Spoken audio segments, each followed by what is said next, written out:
Hello and welcome to Minerals, Rocks, and Fossil Talks. I'm your geology teacher, Jen, and it's time for Monday Musings.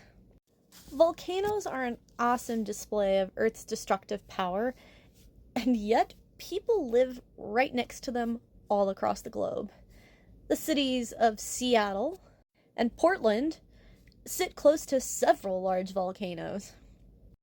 Mount Etna sits near several towns in Italy. And the Philippines themselves are a chain of volcanoes. So why do we put ourselves at such risk? Why do we choose to live near these things, knowing full well the destruction they can cause? Well, volcanic soil is incredibly rich in nutrients and it's great for crops.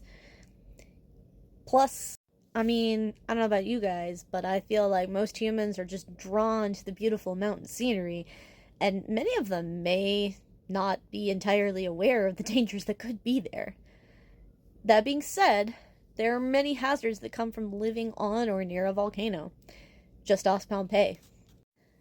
That city is in ruins because of one volcano. Now, the most immediate threat that you probably thought of was lava flows. Lavas range from 1300 to 2200 degrees Fahrenheit, or 700 to 1200 degrees Celsius. To put that in perspective, most of today's vehicles are made of materials that melt at about 1221 degrees Fahrenheit, or 660 degrees Celsius. Any wooden structures would burn, and you certainly wouldn't last. Pyroclastic flows are responsible for hundreds of deaths worldwide. Racing at hundreds of kilometers an hour, they wipe out everything in their path. Pompeii and Herculaneum were wiped out by pyroclastic flows. The woods around Mount St. Helens were flattened by a pyroclastic flow. If the flow itself didn't hit you, the heat given off certainly would do you in. Ash is yet another hazard. Probably one of the biggest hazards, arguably, because it's freaking hot, but as it gets further from its source, it cools down. What's really bad is that ash can get very far, and it's really bad for your lungs.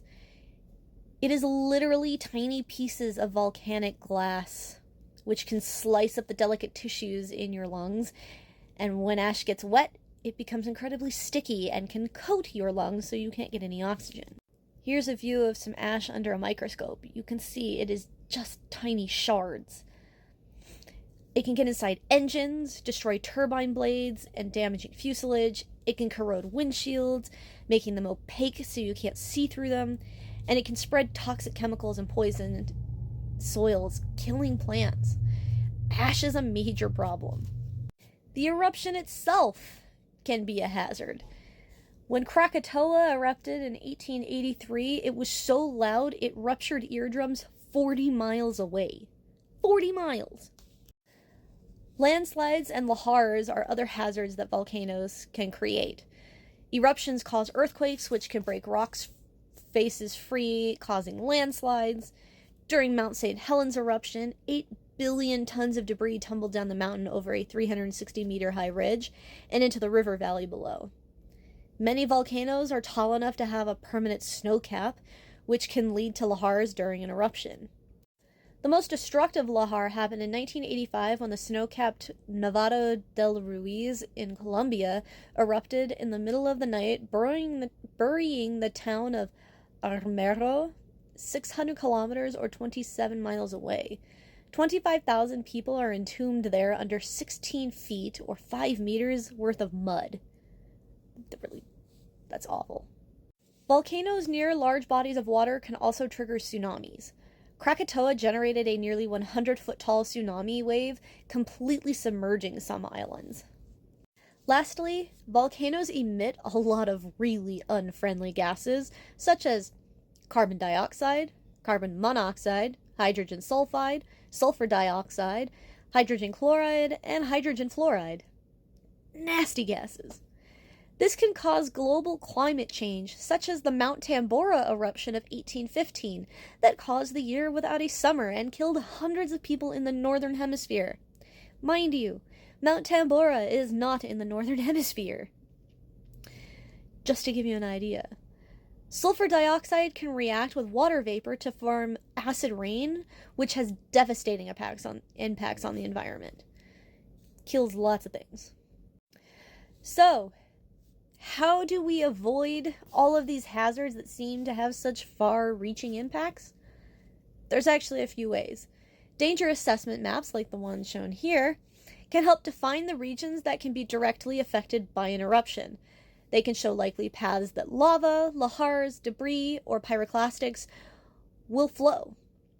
Evacuation plans are put in place to help get people out in a timely manner. Using explosives, flows can be diverted by forming a different path for lava to flow.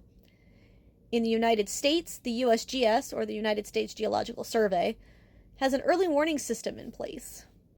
Volcanologists monitor active and dormant volcanoes in 6 states: Alaska, Washington, Oregon, California, Wyoming, and Hawaii, and the Mariana Islands. In fact, I get alerts for changes in activity on my phone. Not because I live near any of these, but because I'm a geologist and I'm interested in knowing what's going on out there.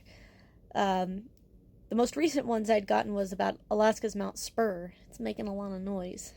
Though I haven't heard anything too terribly recently. Not since last month? Month before? I don't know. It was making a lot of noise. I can check to see if it still is. Volcanologists use many tools in monitoring volcanoes, including seismometers, which can indicate magma movement or changes in the volcano's structure. Tilt meters, which measure subtle changes in the ground's slope, indicating swelling or deformation due to magma intrusion. GPS to track ground deformation and movement. Satellites to detect changes in vegetation and heat flow. Gas analysis to track changes in composition. And thermal imaging to monitor heat flow changes on the volcano's surface. Volcano alert levels give an idea of how imminent an eruption may be. The New Zealand scale goes from 0 to 5. 0 meaning no volcanic unrest, 3 meaning minor eruptions, and 5 meaning major eruptions.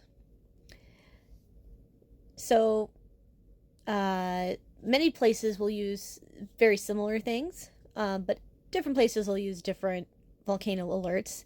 This one here is the Philippines, which is pretty close to the New Zealand one. Now, it is important to know that an eruption can happen at any level, and they may not move in sequence, as activity can change rapidly. In the US, we use terms like normal, advisory, watch, and warning, much like we do for tornadoes and hurricanes. So, we try and keep it kind of uniform so we know what's going on. Well, thanks for coming to today's lesson. Make sure you tune in tomorrow for some fun supervolcano trivia. Fossilize you later.